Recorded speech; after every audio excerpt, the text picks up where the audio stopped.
के पति के गलत आचरण के बारे में पता लगा तो बहुत दुख हुआ, स्वयं को खत्म करने की भी। हम आपसे प्रार्थना करते हैं सबसे, आज कोई पवित्र नहीं है। 100 में अगर 1% की बात आवे तो उसमें भी हमें संशय रहेगा। ना बच्चा पवित्र है ना बच्ची पवित्र है। ईमानदारी से सुन लो। अगर तुम्हें अपने पति की गलती समझ में आई तो लौट के अपनी गलती देख लो। वृंदावन में बैठी हो, आप ऐसा नहीं कह सकती कि मेरे द्वारा गलती नहीं हुई। कोई भी नहीं कह सकता। इसलिए मुझे लगता है समस्या को सुलझाओ। हाँ, अगर गलती एक दूसरे की समझ में आ जाए तो आगे से गलती ना करो और संशय मत करो। प्यार बढ़ाओ।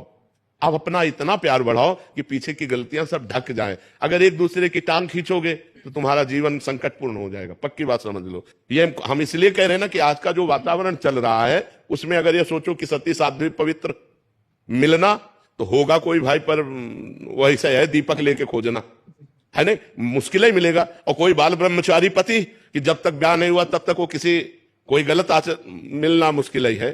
छोटे छोटे बच्चे हैं 12-13 वर्ष के, वास्तव में उनके शिकार हो गए।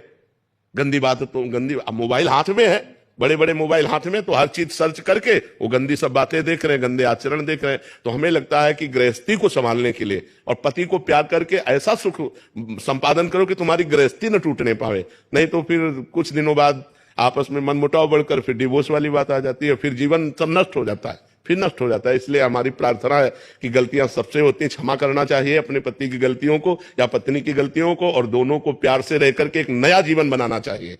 पूर्व के जीवन में मिट्टी डालो, जब से तुमने हाथ मिलाया तब से पवित्र जीवन करो। ना तुम किसी और पुरुष की तरफ देखो, ना वो किसी और स्त्री की तरफ देखो, दोनों मिलकर जीवन निर्वाह करो, तब तो चल जाएगा। और अगर महाराज जी, अगर वो एक दूसरे जैसे ये हैं, पति नहीं सुधरना चाह रहे हैं, पत्नी नहीं सुधरना चाह रही है, हाँ, फिर वो दूसरा रास्ता हो गया।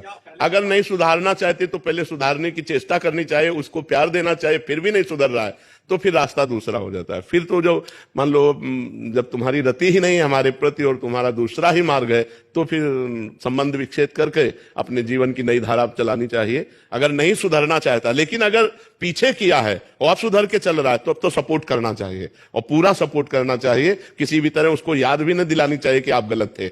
लेकिन अगर आज भी गलती कर रहा है और हम सुधारने की चेष्टा कर रहे हैं और नहीं सुधर रहा है और वो गलत मार्ग का ही अनुसरण करता है तो फिर रास्ता दूसरा आ जाता है कि